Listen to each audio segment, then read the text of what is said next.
सांगड़ मां ख़बर ॾींदा हलूं त न्यू हाउसिंग सोसाइटी में ॾींहं ॾिठे फुर जी वारदात। नामालूम हथियार बंदन शहरी बिलाल खे पिस्टल जे बट ऐं छुरियुनि जा वार करे ज़ख़्मी करे छॾियो ऐं 1,46,000 रुपया नगदी फुरे फरार थी विया। ज़ख़्मी बिलाल मंसूरी खे फौरी तौर वेझी अस्पताल मुंतकिल कयो वियो, जिते संदसि इलाज जारी आहे।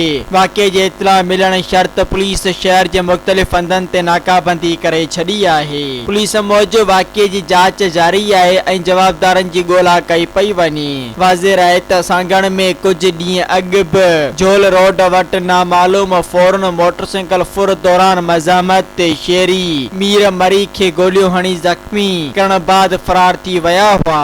होॾा शहर में वधंदड़ बदअमनी सबबि कारोबारी बिरादरी ऐं शहरियुनि में ख़ौफ़ ऐं हिरास पखिड़िजी वियो आहे।